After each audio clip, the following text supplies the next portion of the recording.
I'm Savanna. Nice to meet you, Coach Johnson. Nice to meet you.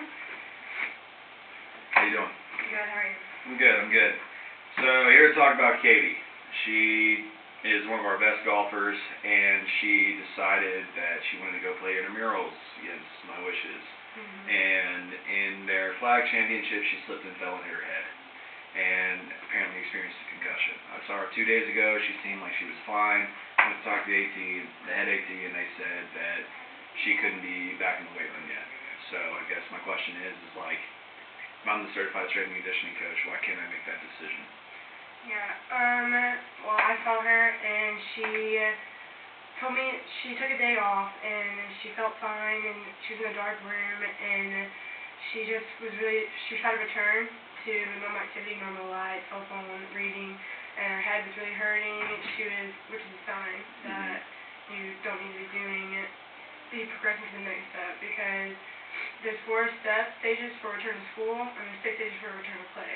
Okay. And that's what we studied in school, and so I'm certified to make those calls. And when she came in for a checkup, she told me the kind of symptoms that she was having still. So it was my job I had to take 24 hours off for her, and then we had to take a step back. So you saw her 2 days ago, and when did she sustain the injury? She said about a week ago, roughly.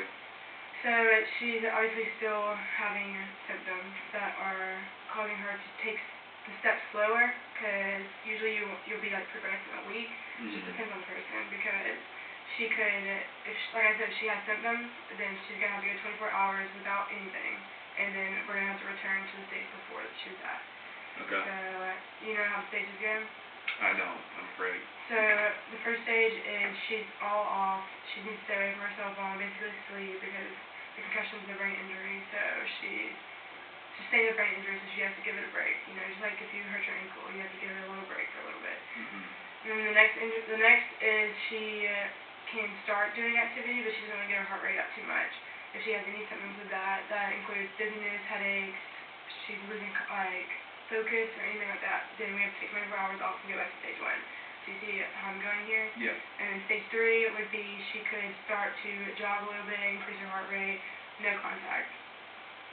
Stage 4 would be that she can start doing more intense activity, but she still needs to do no head contact and stuff like that. And stages go on and on until she's stage 5, if she is back in the team, contact and all that, and then stage 6 is obviously trying to play. Everything's normal. So obviously she's having some problems going through the stages with symptom free.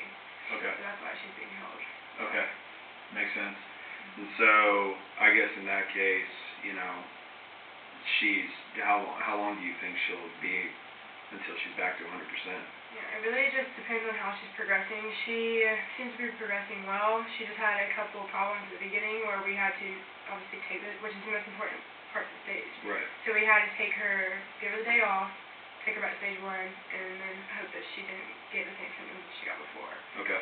So, but she's been progressing well, and so I would say a couple more days and she's symptom free, that the program's going to be up and she'll be okay. pretty much 100%. So it makes sense. So like I said, the coach is going to be down my back, and obviously we don't know what that is, and so she's one of the hardest workers in there, and she's going to be wanting to go back in there. We follow this periodized plan throughout the year, and we have these squats and bench and plyometrics and stuff like that, and those aren't necessarily physically affecting the head, so I guess why can't I do those? Yeah. Depending on what stage she's at right now, she can return to stage 3, stage 4. She can go back to play with her team, just no contact.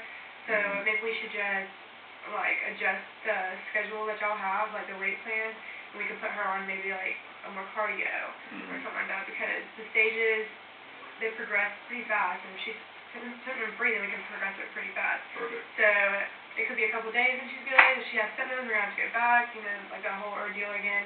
But we can always adjust and keep her the same level as everybody else, just doing different things that are safe for her to do, plyometrics, the brain is jumping around, and stuff like that, which we would probably want to avoid if she's at lower stages in the protocol. And she can maybe just run or jog or bike. Right. Like that. Right. Yeah. And so resistance-wise, is there any exercises that Obviously, I guess it depends on the stage, but like just she can be in the weight room, right? Like just being with the team because we want to build that team camaraderie and stuff like that. And is that okay? Yeah, as long as I can trust you to keep an eye on her, not let her do what I just said that she doesn't Right. be doing, jumping. I guess the brain injury, so it's pretty serious. It's not Right. like an ankle, it's not like a knee, like she has one brain for the rest of her Mhm. life. So you know that, I know that. Both of our best interests are in the patient. Right. So I trust that you would listen to what I'm saying and go by that. And you could do stuff because you're obviously classified in what you do. So you can like do stuff that will keep her with the team on the same level, not let her get behind, but that are safe for her to do. Right. So Right. yeah, she's fine to be in the weight room and hanging out with her team as long as she's doing safe stuff. Okay. And if she does experience any symptoms, can I send her to you? Yeah. Or okay. Yeah, she can come to me and then we can go from there. If she's not ready to be in that, you need to also look for those signs and symptoms. That's Right. where she's dizzy, that's where she has a headache, because if she does, then we're going to have to go back and start again. Cool. She might not need to be in the light or in the loud noises or all of that. Right. And so I have a meeting with Coach later this week, but is there like a report that we can email back and forth? Like I can send you the exercises and we can kind of come together and see what we can do and modify that and maybe even send me the protocol or something like that? Yeah, I could for sure. Yeah. Perfect. All right. Well, thank you very much. All right, thank you. You have a good one. You too.